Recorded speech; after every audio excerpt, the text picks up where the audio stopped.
and suddenly I felt too much. I wanted to grab my words and stuff them back in. I found myself laughing it off, minimizing, making sure they felt comfortable while I sat there feeling completely exposed. Not everyone who's kind to you is safe for you. Let that sink in for a second. Because if you've ever walked away from a conversation feeling smaller than when you started, if you've ever second guessed your worth after opening up, if you've ever felt like your vulnerability was met with silence, judgment, or a subtle shift that made you regret sharing it all, you know exactly what I'm talking about. Emotional safety isn't about how long you've known someone. It's not about titles like best friend, partner, or even family. It's about how they hold space for your truth. And today, we're going to talk about what that actually looks like, how to recognize it, how to cultivate it, and most importantly, how to stop handing your deepest truths to people who haven't earned that trust. Because your voice, your story, your heart, they deserve to be held with care. Let's dive in. They listen to understand, not to fix or judge. Now, I don't know about you, but I spent a good chunk of my life believing that the people who love us are supposed to help us solve our problems. That if I came to you with something hard, the most loving thing you could do was offer me advice, a solution, a way to fix whatever I was feeling. And let's be honest, a lot of us were raised to believe this. Whether it was a well-meaning parent saying, "Oh, don't cry, it's not that bad," or a friend who immediately jumps to, "Here's what you should do." But here's what I've learned. When we share something vulnerable, we're not looking for someone to fix it. We're looking for someone to hold it. Think about the last time you really opened up to someone about something heavy. Maybe it was fear, maybe it was grief, maybe it was that creeping self-doubt that whispers, "You're not enough." And before you even got the whole sentence out, the other person was already armed with solutions. You just need to think positive. Have you tried meditating? "Oh, that's nothing. One time." And suddenly you're sitting there nodding, pretending this response helped when really it just made you feel more alone. See the need to fix someone's pain? That comes from our discomfort, not theirs. It's our own fear of sitting with hard emotions. It's the feeling of, if I can just get them to feel better, then I don't have to feel awkward or helpless. But emotional safety isn't about making things more comfortable. It's about making things seen. A truly safe person doesn't rush to give you answers. They don't immediately pivot to their own experiences. They don't minimize or dismiss what you're feeling. They sit with you. They stay curious. They say things like, "That sounds really hard. Tell me more." Or, "I'm here. I'm listening. And let me be clear, this is hard." I still catch myself wanting to jump in with solutions when someone I love is struggling. But I remind myself, listening is not the same as problem solving. Listening is about presence, not performance. Research backs this up. Studies show that when people feel deeply heard, when they experience what psychologists call reflective listening, their brain actually responds as if they're receiving physical comfort. Their heart rate slows, their cortisol, stress hormone levels drop. Simply being heard creates a biological sense of safety. On the other hand, when we feel unheard, dismissed, or rushed through our emotions, the brain registers that as a threat. Our nervous system goes into fight or flight mode. We either shut down, get defensive, or learn to stop sharing altogether. That's why emotional safety isn't about who loves you, it's about how they love you. So if you want to know if someone is truly safe for you, ask yourself, do I feel like they're actually listening? Not just hearing the words, but really leaning in without judgment, without fixing, without making it about them. Do they make space for my emotions, or do I find myself rushing to make them comfortable? Because the people who are safe for us, they don't need to rescue us from our feelings. They trust that we're strong enough to sit in them, and they sit with us too. You don't feel like your vulnerability is a burden. Have you ever started a sentence with, "I know this sounds silly, but," or, "Sorry, I don't mean to be dramatic," before sharing something real? Yeah, me too. And let's talk about why that happens. Somewhere along the way, many of us learned that our emotions are too much. Maybe we were told, "You're so sensitive," or "You're overreacting," or "It's not that big of a deal." Maybe we got the message explicitly or not that our feelings made things harder for the people around us. So we started shrinking them, editing them, apologizing for them. And here's the heartbreaking part. When we believe our emotions are a burden, we start believing we are a burden. That's why emotional safety isn't just about how people respond to our feelings. It's about whether they make us feel like we have permission to have them in the first place. Think about the people in your life. When you're struggling, when you're anxious, overwhelmed, or barely holding it together, do you feel like you have to justify your feelings before you share them? Do you find yourself making them smaller, more palatable? Do you hear yourself saying, I shouldn't feel this way? Or it's not a big deal. I just need to get over it before you've even given yourself the chance to fully feel it? That's a sign that emotional safety might be missing. A safe person, the kind who can hold your truth without making you feel like your emotions are an inconvenience. They don't sigh when you open up. They don't make you feel like you're asking too much just by needing support. They don't rush you through your feelings so they can move on to something easier or something lighter.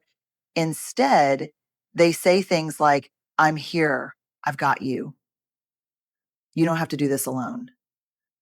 And let me tell you, those words, they can be life-changing because when someone reassures you without you having to ask that your emotions are valid, that you are not a burden, it rewires something deep inside of you. It starts to undo years of conditioning that taught you to keep things bottled up. And I want to be clear, this isn't about needing someone to fix our pain or have all the right words. This is about the simple, profound power of holding space. Because here's the truth. Holding space for someone else's emotions is not about having the right response. It's about being the right response. And that's hard. We live in a world that teaches us to move on quickly, to look on the bright side, to not dwell on hard things. But emotional safety is not about rushing past the discomfort. It's about sitting in it together.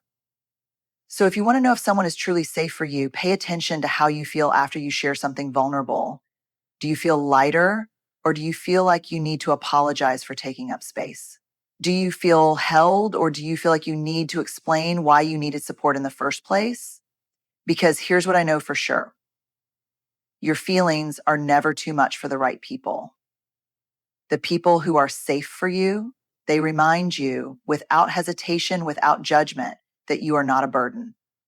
And when you find people like that, you hold on to them because they are rare and they are worth everything. They hold your truth without weaponizing it. If you've ever trusted someone with something deeply personal, something raw, something that took everything in you to say out loud, only to have it thrown back at you later, you know exactly how painful this is.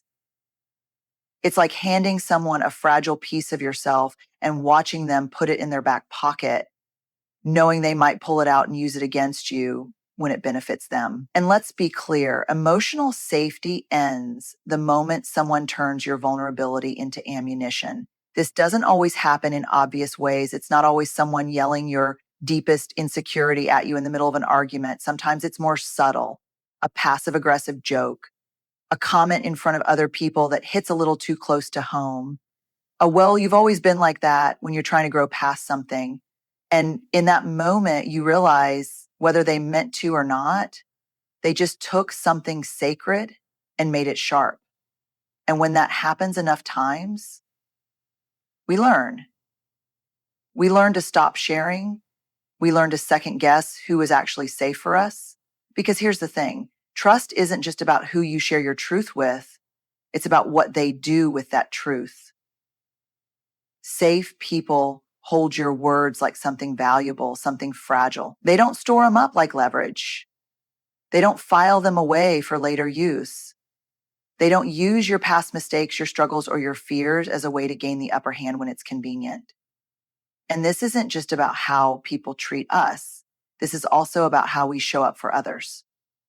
Because if we want deep, connected, meaningful relationships, we have to ask ourselves the hard question, do I do this? Do I ever take someone's vulnerable moment and turn it into a weapon?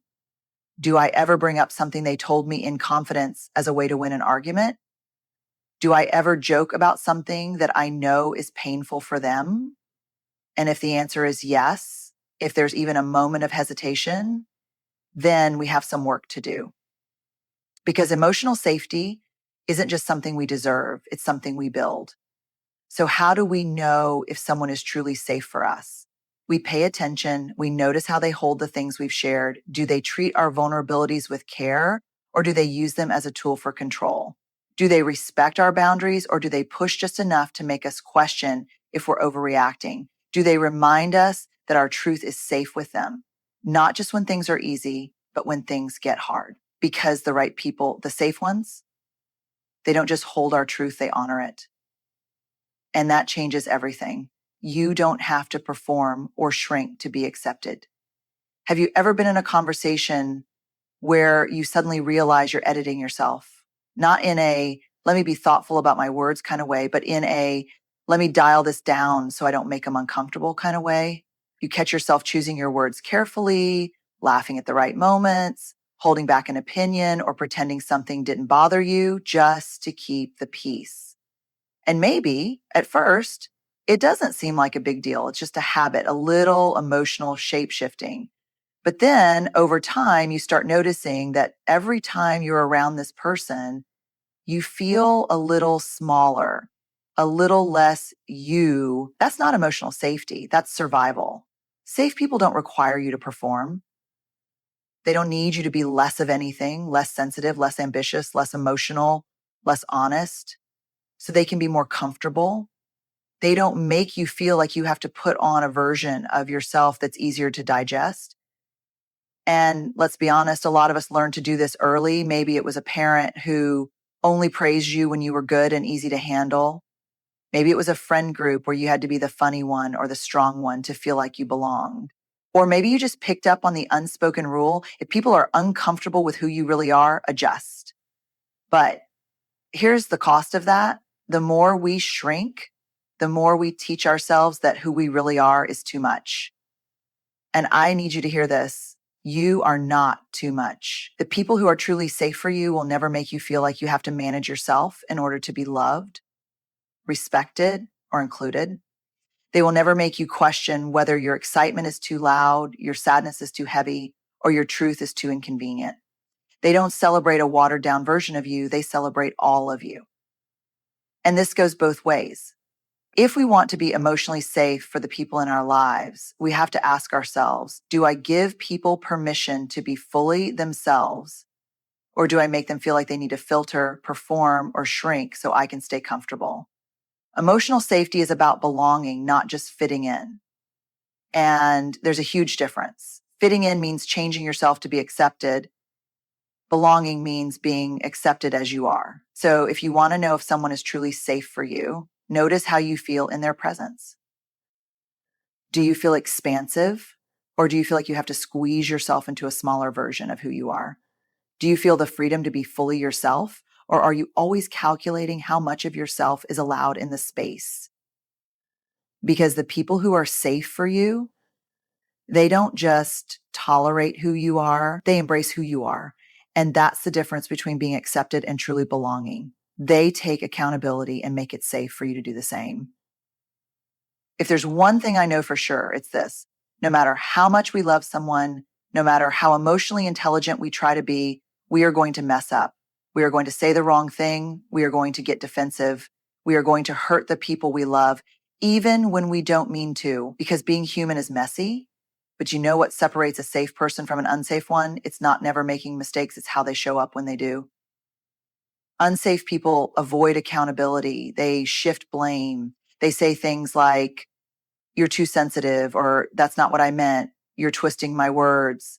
They make it about your reaction instead of their action. And over time, you start learning that bringing up hurt, voicing when something doesn't feel okay isn't worth it because it will just get turned back on you. But safe people, they make room for hard conversations. They don't make you regret telling them how you feel. When you say, hey, this really hurt me, they don't roll their eyes or get defensive. They pause, they listen, they reflect, and they say, I hear you. I didn't mean to hurt you, but I see that I did, and I'm sorry.